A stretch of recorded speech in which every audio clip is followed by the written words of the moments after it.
morning, everybody. I wanted to give you an update on the current situation around the debt ceiling. I just got a call about a half hour ago from Speaker Boehner, who indicated that he was going to be walking away from the negotiations that we've been engaged in here at the White House for a big deficit reduction and debt reduction package. And I thought it would be useful for me to just give you some insight into where we were and why I think that we should have moved forward with a big deal. Essentially, what we had offered Speaker Boehner was over $1 trillion in cuts to discretionary spending, both domestic and defense. We then offered an additional $650 billion in cuts to entitlement programs, Medicare, Medicaid, Social Security. We believed that it was possible to shape those in a way that preserved the integrity of the system, made them available for the next generation, and did not affect current beneficiaries in an adverse way.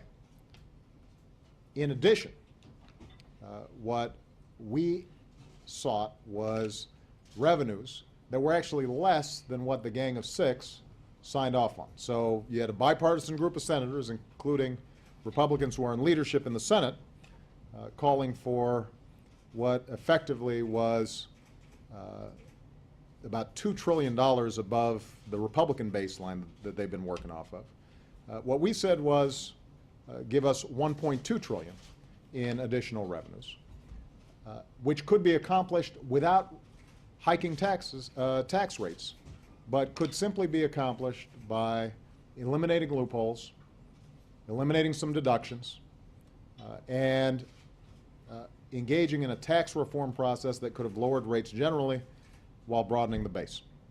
So let me reiterate what we were offering. We were offering a deal that called for as much discretionary savings as the Gang of Six. We were calling for taxes that were less than what the Gang of Six had proposed. And we were calling for modifications to entitlement programs would have saved just as much over the 10-year window. In other words, this was an extraordinarily fair deal. If it was unbalanced, it was unbalanced in the direction of not enough revenue.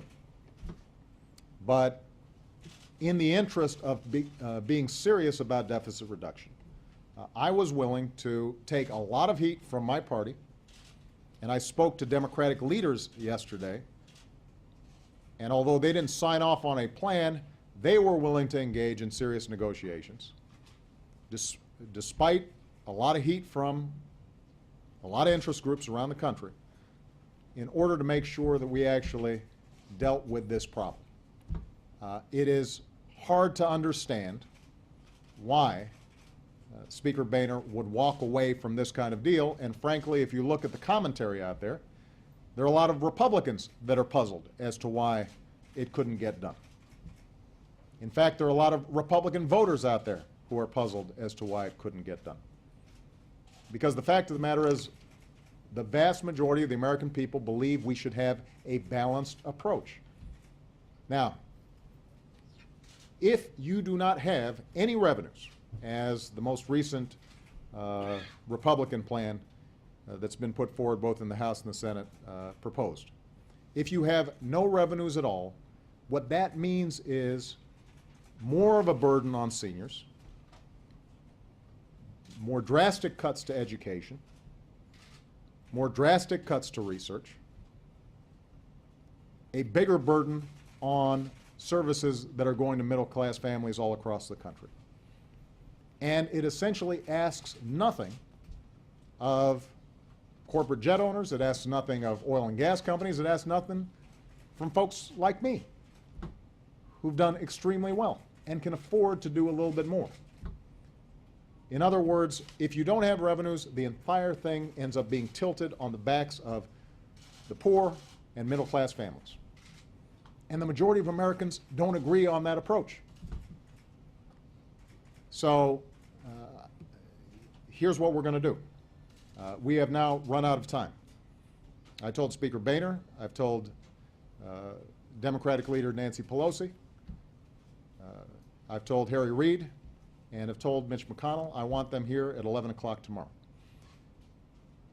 We have run out of time, and they are going to have to explain to me how it is that we are going to avoid default. And they can come up with any plans that they want and bring them up here, and we will work on them. The only bottom line that I have is that we have to extend this debt ceiling through the next election into 2013. And the reason for it is we've now seen how difficult it is to get any kind of deal done. The economy has already weakened, and the notion that 5 or 6 or 8 months from now we'll be in a better position to try to solve this problem makes no sense. In addition, if we can't come up with a serious plan for actual deficit and debt reduction, and all we're doing is extending the debt ceiling for another 6, 7, 8 months, then the probabilities of downgrading U.S. credit are increased, and that will be an additional cloud over the economy and make it more difficult for us and more difficult for businesses to create jobs that the American people so desperately need. So they will come down here at 11 o'clock tomorrow. I expect them to have an answer in terms of how they intend to get this thing done over the course of the next week. The American people expect action. I continue to believe that a package that is balanced and actually has serious debt and deficit reduction is the right way to go.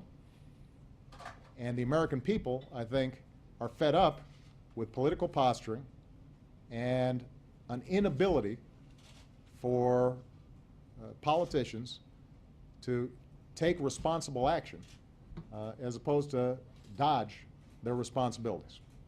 All right, with that, I'm going to take some questions. Ben. Thank you, Mr. President. You said you want the leaders back here at 11 to give you an answer about the path forward. What is your answer about the path forward? Which path do you prefer, given what's just happened? And also, sort of quickly, what does it say about your relationship with Speaker Boehner?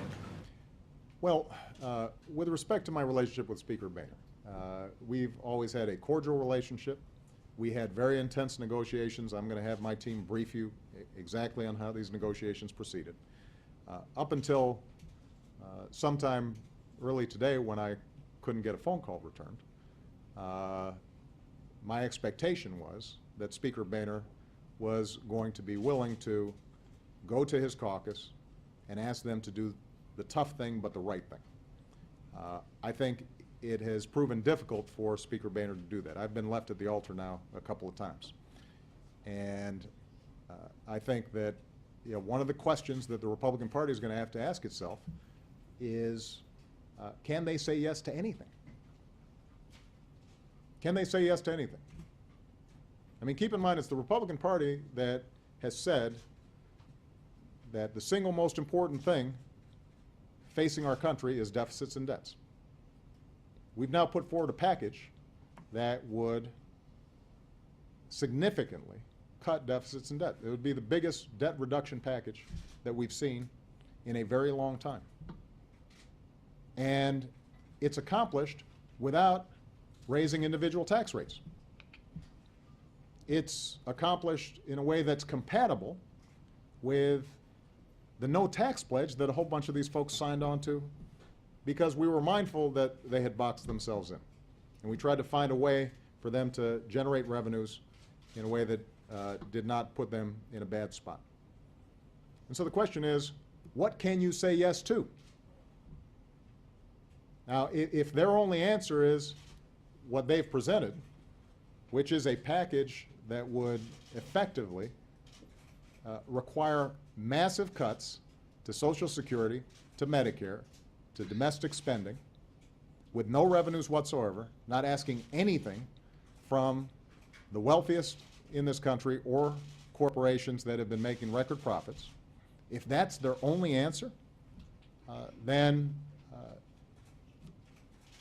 it's going to be pretty difficult for us to figure out where to go.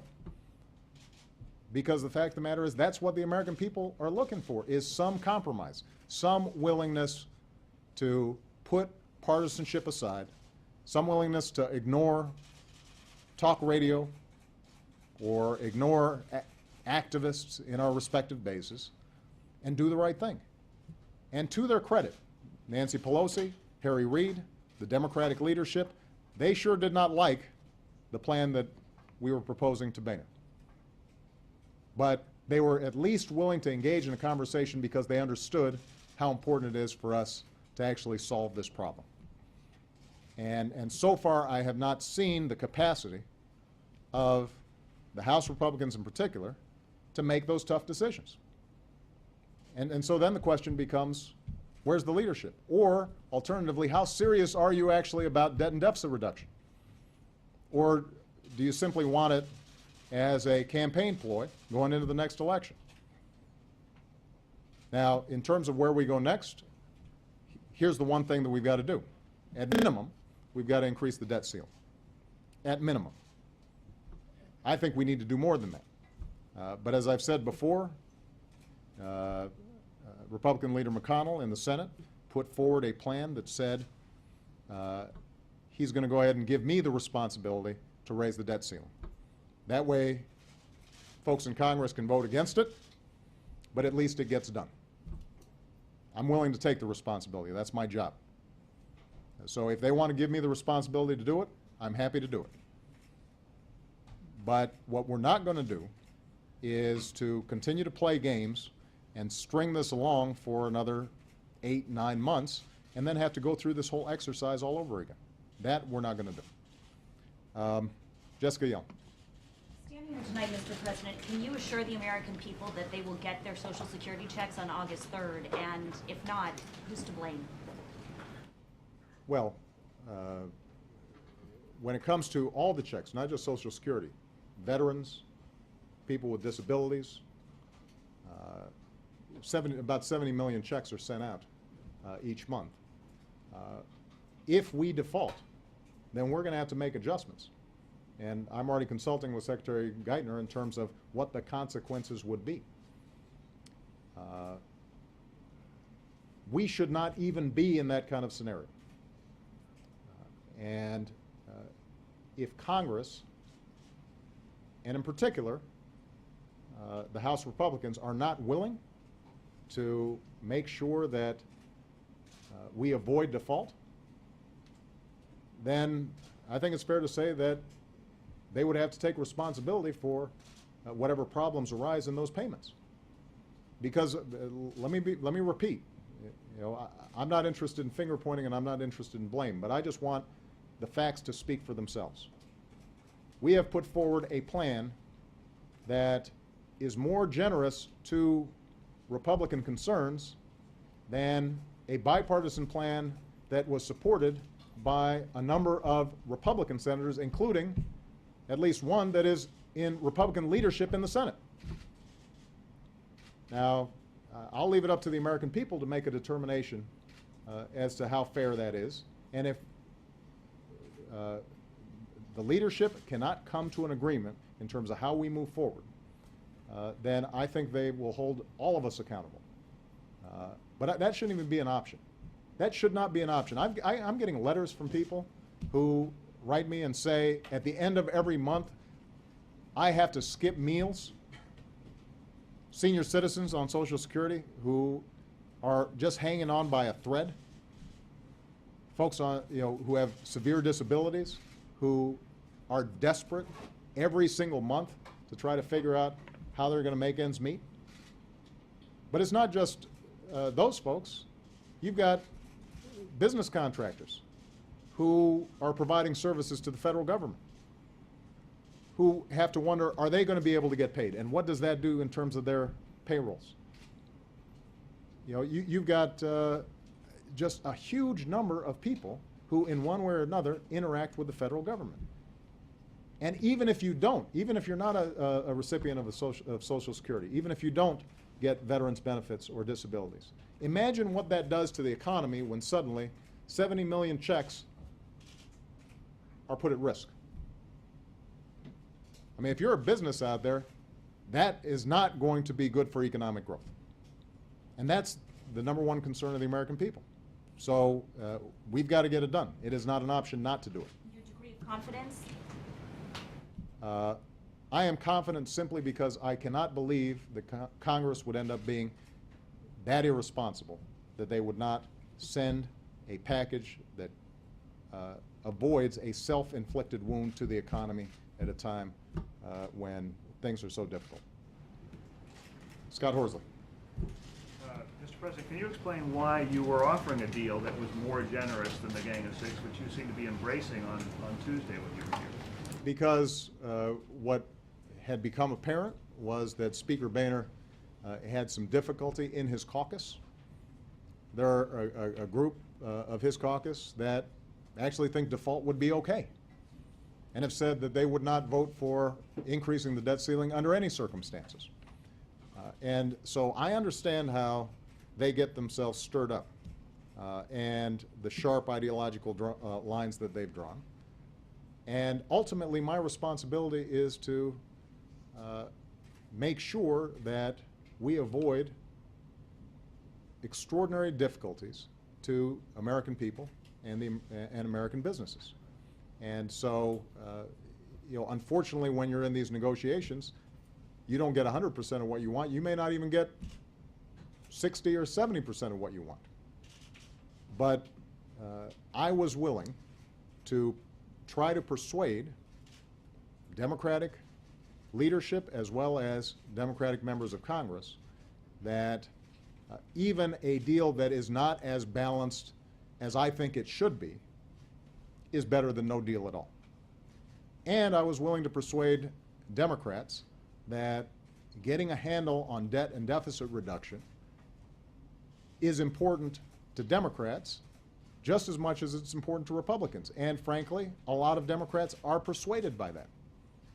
As I said at the last press conference, if you're a progressive, you should want to get our fiscal house in order, because once we do, it allows us to then have a serious conversation about the investments that we need to make, like infrastructure, like rebuilding our roads and our bridges and airports, like investing more in college education, like making sure that we're focused on the kinds of research and technology that's going to help us win the future.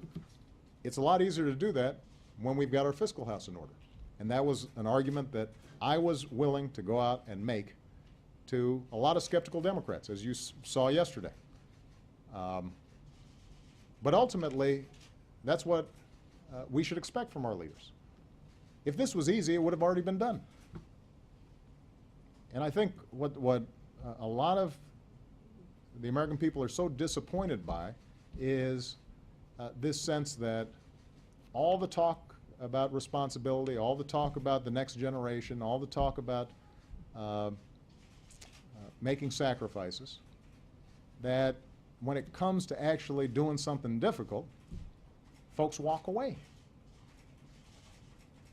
And last point I'll make here, I mean, I've gone out of my way to say that both parties have to make compromises.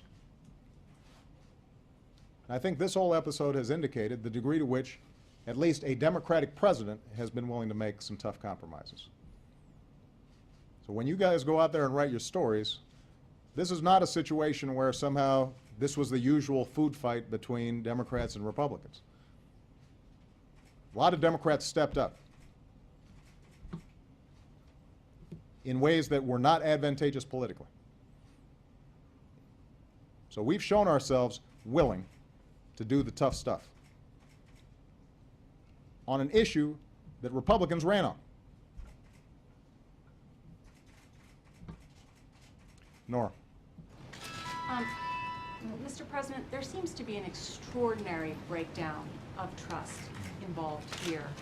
And I wonder if you could address what we're hearing from Republicans, which is that there was a framework and a deal that was agreed with your Chief of Staff, with the Treasury Secretary, about a certain number of revenues, that the Republicans had agreed to that. And then after you brought that to your party and the discussion with that, the goal line was moved. Is this an example of where the goal line has moved and that that's what has led to this breakdown in trust? Nora, what I'll do is we'll do a TikTok. We'll go through all the paper. We'll walk you through this process. You know, what this came down to was that there doesn't seem to be a capacity for them to say yes. Now, what is absolutely true is we wanted more revenue than they had initially offered. But as you'll see, the spending cuts that we were prepared to engage in were at least as significant as the spending cuts that you've seen in a whole range of bipartisan proposals, and we had basically agreed within $10 billion, $20 billion. We were within that range. So that wasn't the reason this thing broke down.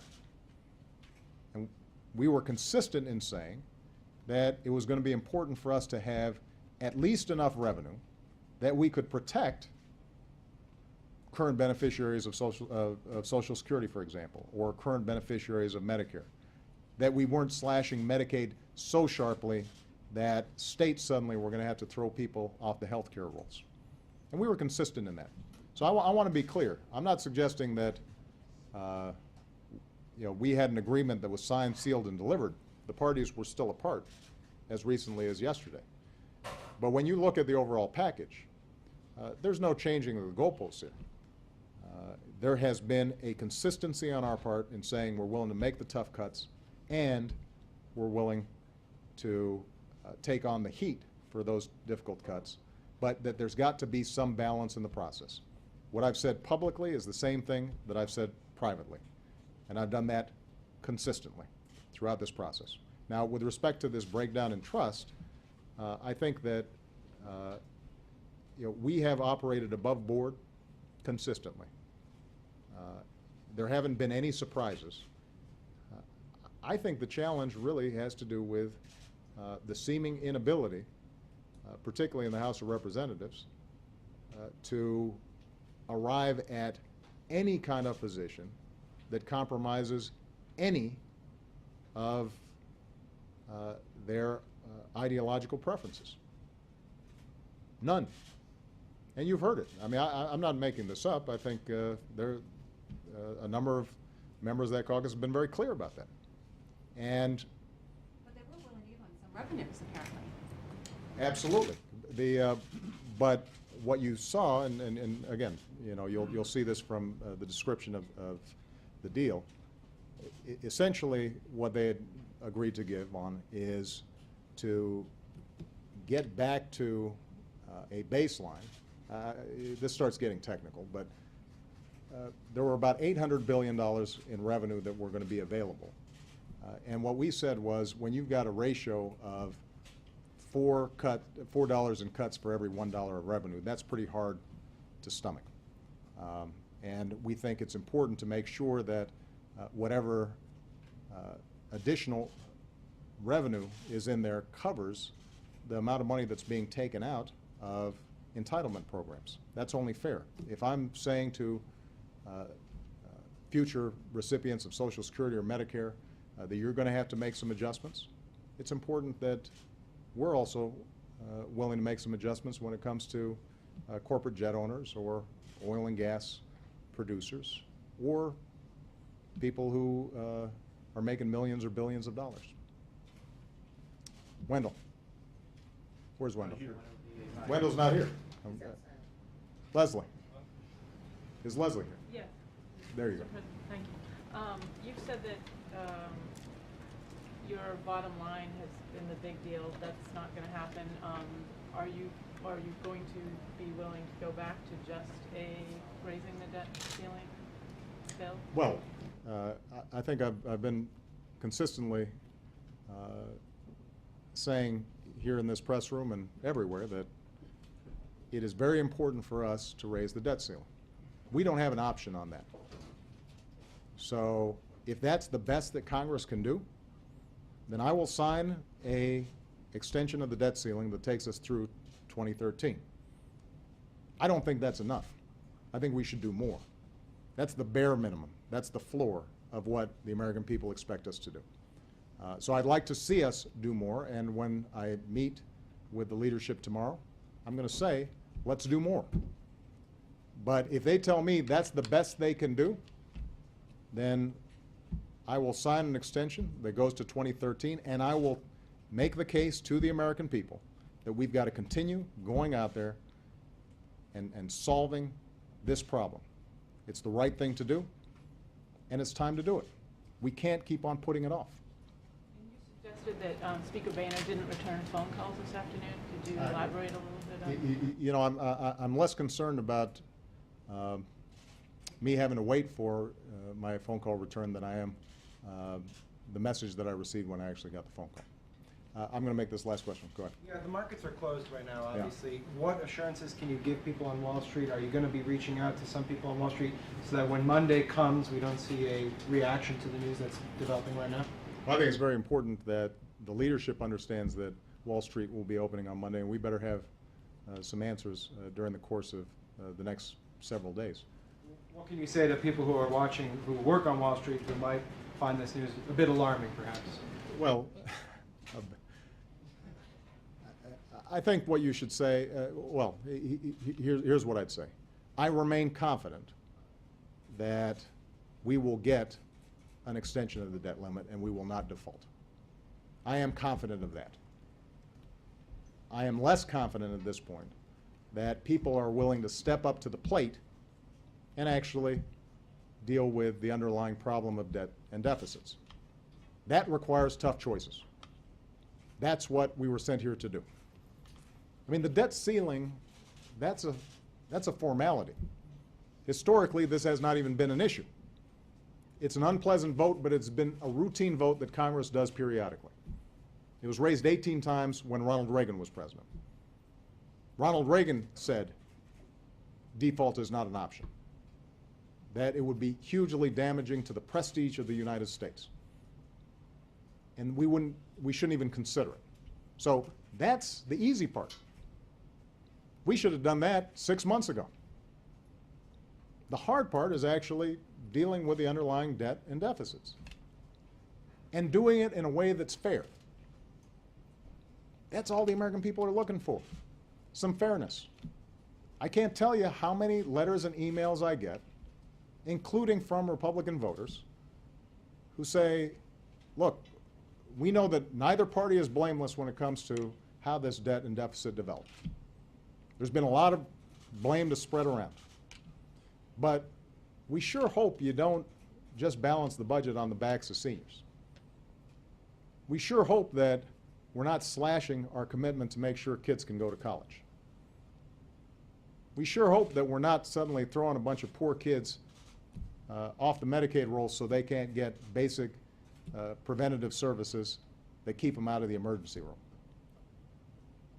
That's all they're looking for, is some fairness.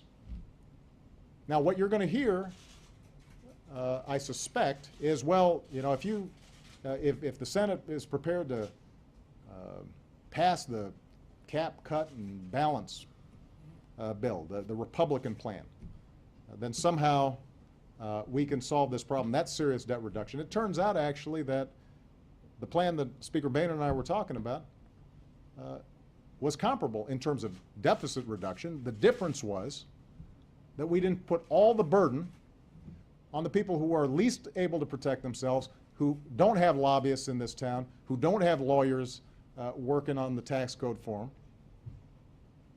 Working stiffs out there, ordinary folks who are struggling every day. And they know they're getting a raw deal. And they're mad at everybody about it. They're mad at Democrats and they're mad at Republicans because they know somehow, no matter how hard they work, they don't seem to be able to keep up. And what they're looking for is somebody who's willing to look out for them. That's all they're looking for. And, you know, for us not to be keeping those folks in mind every single day when we're up here, for us to be more worried about what some funder says or some talk radio show host says or what some columnist says or what pledge we signed back when we were trying to run, or worrying about having a primary fight, for us to be thinking in those terms, instead of thinking about those folks, is inexcusable. I mean, the American people are just desperate for folks who are willing to put aside politics just for a minute and try to get some stuff done. So when Nora asked, or somebody else asked, you know, why was I willing to go along with a deal that wasn't optimal from my perspective? It was because even if I didn't think the deal was perfect, at least it would show that this place is serious, that we're willing to take on our responsibilities even when it's tough, that we're willing to step up even when the folks who helped get us elected may disagree. And you know, at some point, I think if you want to be a leader, then you got to lead. Thank you very much. Mr. President, are you fed up?